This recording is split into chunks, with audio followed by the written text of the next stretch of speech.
Josh, what's the problem with Hollywood these days? Well, Joe, they've run out of ideas. I'm Joe. I'm Josh. You've got questions? You're feeling grounded.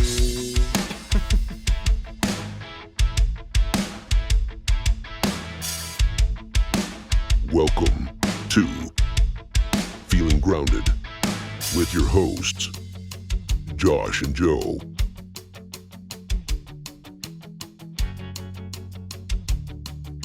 So what we want you all to do right now is subscribe to Feeling Grounded Podcast and like this video. Share this video also to any prospective person that you feel might enjoy this content. Also become a patron. On Patreon, you guys will be able to see a multitude of content that Josh and I love to put out there. We'd love to share our reactions to certain things. Also follow us at Instagram at Feeling Grounded Podcast. That's at Feeling Grounded Podcast.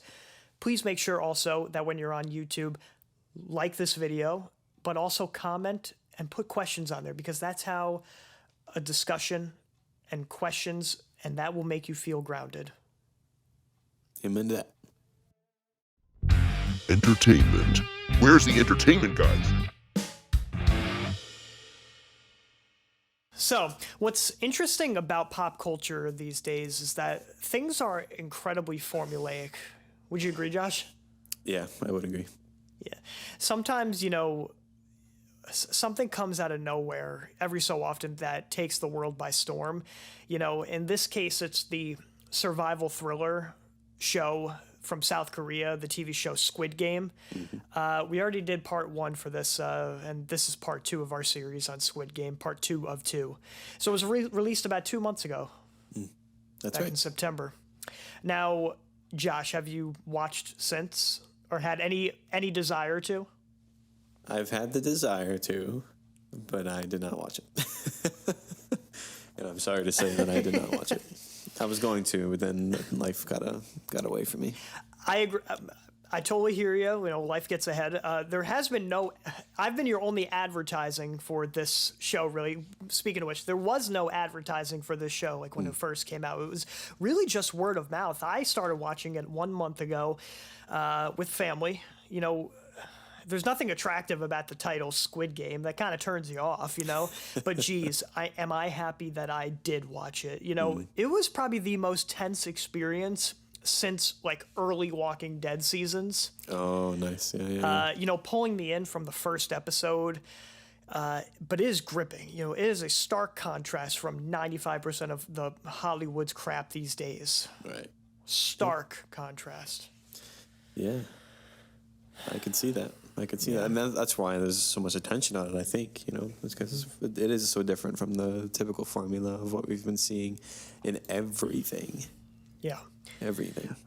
What do you usually see in Hollywood nowadays? Like, what types of shows do you usually see in your advertising? Well, I feel like most things are remakes and kind of like what's the word? When they take an old IP that was really popular and then they are trying to recreate it. Yeah. That's definitely been everywhere. And then they take it in a different direction that is a little more geared towards social issues. Okay. Is what I've seen. I don't know if that's what you've seen, but I think the remakes are a huge issue and that we should probably do away with that. Right. And but the problem is we haven't... Go ahead. We just haven't had a lot of original ideas, or if the original ideas are not propagated enough, they're falling asleep.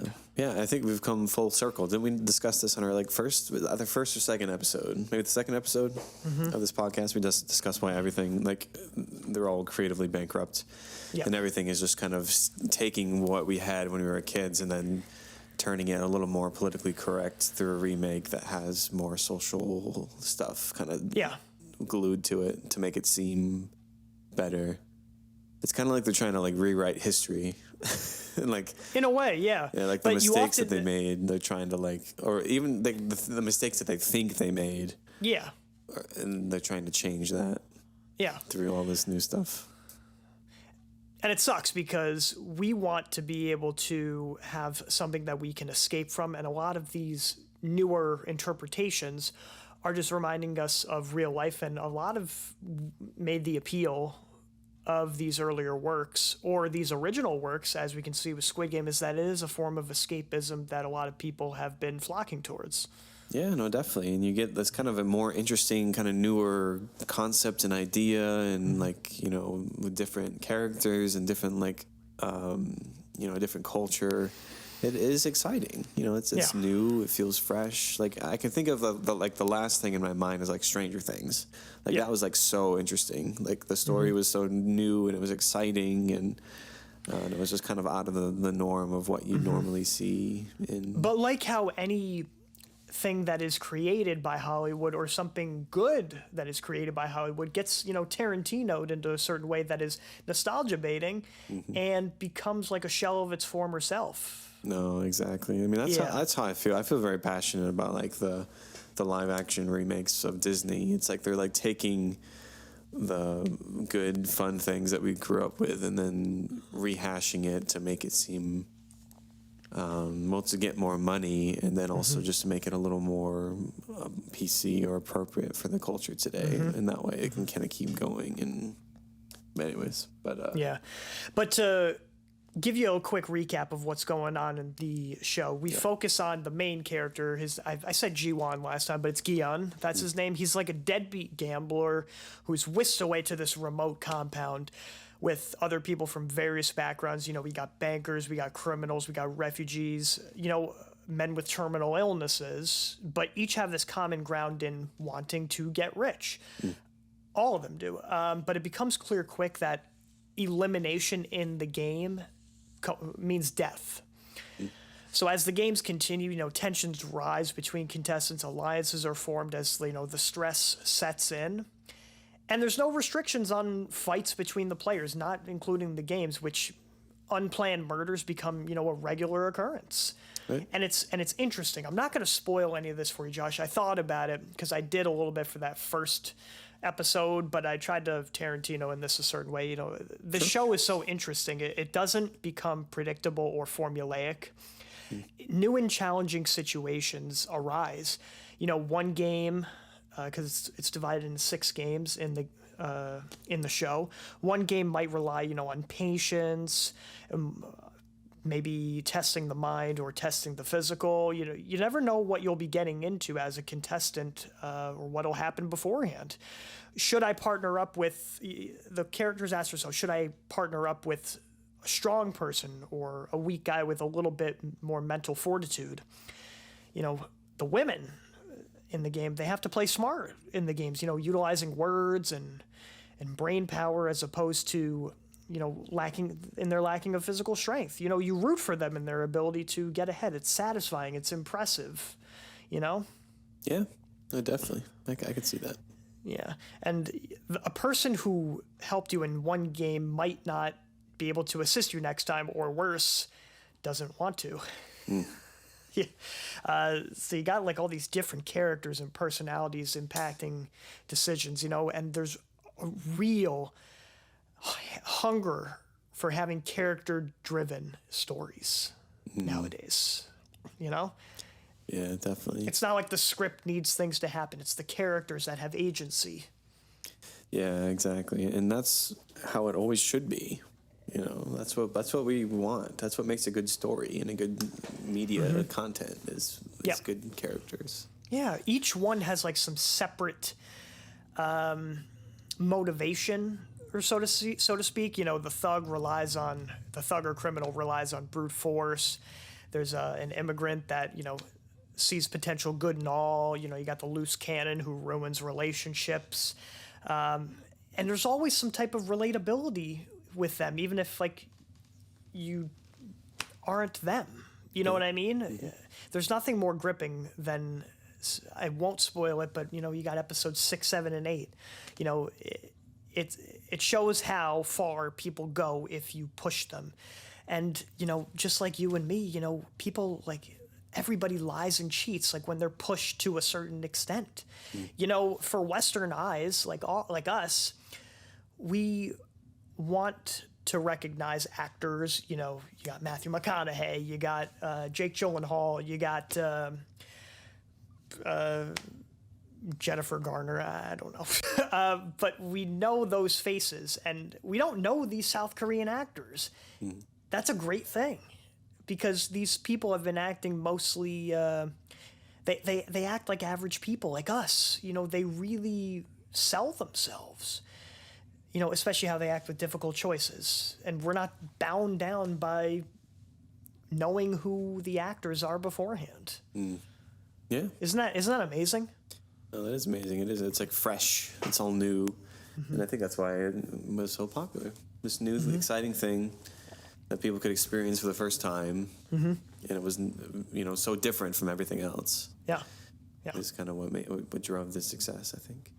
Yeah, it's this show, like, I can't sing its praises enough, because it's so distinct compared to, like, the cardboard cutout characters that we see in all the time in the West. You know, it's all this stale, preachy crap that, you know, this show feels right now fresh. You know, it's got its flaws. Squid Game, you know, there's a cheap ending in a way, but it didn't detract too much. Like, it still kept me interested, and I know that season 2 got greenlit. Yeah, but there's a lot of themes that I think are worth mentioning, or at least they were theorized. You know, journalists, I believe, were pissed because there was this anti-capitalist theme or something like that. I can't fully agree with that, and even if that's true, I mean, who cares? You know, this is an escapist type of show, you know, about people dealing with real stress and how you will overcome it. You know, we all know Hollywood will inevitably copy and paste this show. You know, they'll make it soulless, just like they did Star Wars. But let's take the win while we've got it, you know? Yeah, no, definitely. Yeah, I feel that 100%. I think that's great. I had a thought that I wanted to take this in, but it's... We can always edit it, so take your time. Take your time. No, that's okay. I think we can kind of end it there. But the... Yeah, no, I'm still excited to watch it. I'm definitely going to try to make the effort to. But we'll see. We'll see when that happens, and then we can talk about it when I do. Which may or may not happen. No guarantees. All right, Joe. Love it. The future is inevitable, but let's travel back in time. All right, so November 24th, 1991, Freddie Mercury, we all know him, lead singer of Queen. He dies at age 45, one day after announcing that he was HIV positive. Whoa. You know, what hasn't already been said about Freddie Mercury? I've been hooked on them for years. How about you, Josh? Yeah, I appreciated him. I appreciated Queen. They weren't my favorite band in the world, but I'd always rock out to Bohemian Rhapsody when it was on the radio. But yeah. I wouldn't go search for their songs. I appreciate them. I have a ton of respect for him and for, was it Brian Adams who's the guitarist? Brian May. Brian Adams. But yeah, I wouldn't put it on a playlist or something. But I have a lot of respect for them. Leading up to the 2018 movie, probably a year out, I've actively searched them out. So I was very prepared for the movie when it came out. You know, just like you said with Bo Rap, Don't Stop Me Now, We Will Rock You. The hits are timeless. But there's so much more to them song-wise. You got songs like Liar, Keep Yourself Alive, the Prophet song, which I would say is actually better than Bohemian Rhapsody, but that's a story for another time. But yeah, the ability of Brian May and Freddie Mercury to multi-track guitar and vocals to make it sound as if it's like an orchestra of voice or orchestra of guitar, was outstanding. And he has a sound of his own, Brian May. He definitely does. Apparently, he's a really smart guy. He's an astrophysicist. Astrophysicist, yeah. Which is crazy.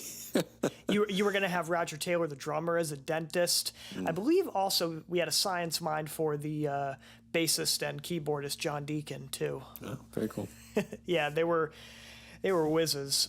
But to paraphrase a lasting quote for Freddie Mercury, he said something like, "Be aware of your sound. Don't fall into a trap. You build up your own sound," and and that's all the public wants. But don't be manipulated by the public. Each album, he lived by that. It brings newness. There is a new sound per album, and it's so catching is the word. Yeah, no, I totally agree with that. That is true. Like, so many of their songs are very distinct and they're different from each other, and I think that's really cool. It kind of evolves over time. But yeah, no, that's great. Yeah. What about you? Okay, so mine, I'm forgetting the year off the top of my head, so I'm just going to pull up this article. So 1966, I forget if it was 67 or 66, November 24th, the Beatles, which we have talked about, I don't know, maybe once before. A time or two. On this podcast. They began recording Sgt. Pepper's Lonely Hearts Club Band, which I think it's a good, very, very amazing album, and I think it's like one of the most popular ones, like, up to that time. Like, I know a lot of them were really in everyone's faces, but I feel like this is the one that, like, everyone had. Like, Rolling Stone continually cites this as the most influential album of all time, like exactly. 500 greatest, and deservedly so. They, of course, what hasn't already been said about the Beatles? They're my favorite and always will be, but this album combines a whole host of sounds and vocal arrangements and orchestral arrangements too. Day in the Life is their magnum opus, definitely, and as it should be. I would actually say my favorite is Revolver as their favorite album. I think it was their most cohesive. This is just a passion project for John and Paul. Right. No, definitely. But yeah, they're done with touring. They're done with. They're kind of making like a new identity for themselves, and it shows. And everyone tried to copy them. This is where psychedelic songs. This is where it all came from. Yeah, and then a couple months later, you have the Rolling Stones with their Satanic Majesty's Request. Compare those two albums, and they're trying to be like a carbon copy of them. It's so hilarious in how much it failed. Yeah, yeah, exactly. Instead of like All You Need Is Love from their single Magical Mystery Tour, you have what is it? We Love You by the Rolling Stones. Like, come on. Yeah. I feel like they definitely copied them quite a bit, and I know that they would in the beginning they would give each other songs. They would like borrow songs from each other. Yeah, the first song that made the Rolling Stones hits. It was the first Rolling Stones hit. Was I Want to Be Your Man? Want to Be Your Man. That's the one. Yeah. Yep. They wouldn't have had a career without John and Paul. That's very true. Very true. All right, well, there you have it. So Sgt. Pepper's the recording sessions of Sgt. Pepper's started today in 1966. Beautiful. Dope. I think it was with Strawberry Fields, yeah, and Penny Lane. Oh, nice. Because they were singles. That's right. Yeah. Well, there you go. All right. Man, I am feeling fantastic, It's happy almost Thanksgiving. That's right. Yeah, same to you. Happy Thanksgiving almost. By the time it airs, like it'll be tomorrow. The day before, yeah. Yeah. Yeah. Not tomorrow. Technically, that's true. That's tricky. So it'll be tomorrow when this airs. When it releases, yeah. Yes. It's not tomorrow. Today, because today is Monday. Well, even though it's a happy occasion, let's start on crappy. Okay, that sounds good. Okay, you go first. Oh man, crappy this week. My routine got shook a little bit, which was a little difficult just to maintain everything because it was hard to because my wife was off this week, which was awesome, which is my happy. Okay. Because we were home a lot together as a family. But because of that, I wasn't able to go to the gym or do mass, and so my health was still good. I ate really well, but then it just felt like it was harder to get back into it again when I had the chance to. So I'm just hoping next week, starting tomorrow, I'm gonna fall back into the gym and all that. I'm still losing weight. Everything was going good. I gained a little bit the past couple of days just because of eating and hanging out with friends and doing Thanksgiving at our house, but. You're not even gonna start tomorrow. You're starting today. You're right. running. I remember you told me before we aired. How about that? That's a big change for me. Yeah. So today I was already eating better, and I'm gonna go for a run after this. And how about that? So instead of saying tomorrow, you just gotta do it today. Nice. That's a big thing. Yeah, so those are my happies and crappies. So crappy, out of my routine. Happy, home with the family. We did Thanksgiving, had a lot of fun stuff. So it was great. A good week. Good. I'm glad for you, man. I also got a dumb phone too. Oh, Which yeah. we Tell me should about have, the, which we should do an episode about. So maybe we'll About the save dumb that phone? for maybe next episode or something. Talk I about agree. like the switch to leaving, Okay. the world of smart technology. We'll do. So you just went on crap. You kind of did both a hybrid. For I did my both, crappy, I was pulled everywhere at work. So it was harder to do my pencil pushing work, paperwork, such. But I gotta say, I gotta give myself a little pat on the back. I held extreme resolve when, even though like I fell short of my own expectations, and that's the thing, they were my own expectations with getting my own work, and it's still fine. I've got time. Just wasn't the ideal. Right. Yeah. Yeah. There you go. But for my happy, about a week ago, I bought a guitar course because my guitar teacher had passed away a few years ago. So I was really making it a priority to add more time devoted to that at the end of the day, filled with ear training, scales training, and various chord shapes in theory. And then in addition to that, not even part of the guitar course, I was just trying new song arrangements that I had not usually chosen. Like, for example, I'm choosing for the first time Sultans of Swing with Dire Straits. Nice. I love Mark Knopfler, so that's a finger picking style that I truly need to get my head wrapped around. But it's going well. Yeah, he does like the Travis picking, right? Is that how he does it? Yeah. Yeah. No, I feel that. Yeah, that's great, man. That's really great. I'm happy for you. I've been Thanks. wanting to play guitar a lot more, so maybe I'll do that this week. I'll play a lot more guitar. There's a lot of frustration that comes out, and you got to find that one thing that like gets it all out of there before you wind down. Exactly. Exactly. So what we want you all to do right now is subscribe to Feeling Grounded Podcast and like this video. Share this video also to any prospective person that you feel might enjoy this content. Also become a patron. On Patreon, you guys will be able to see a multitude of content that Josh and I love to put out there. We'd love to share our reactions to certain things. Also follow us at Instagram at Feeling Grounded Podcast. That's at Feeling Grounded Podcast. Please make sure also that when you're on YouTube,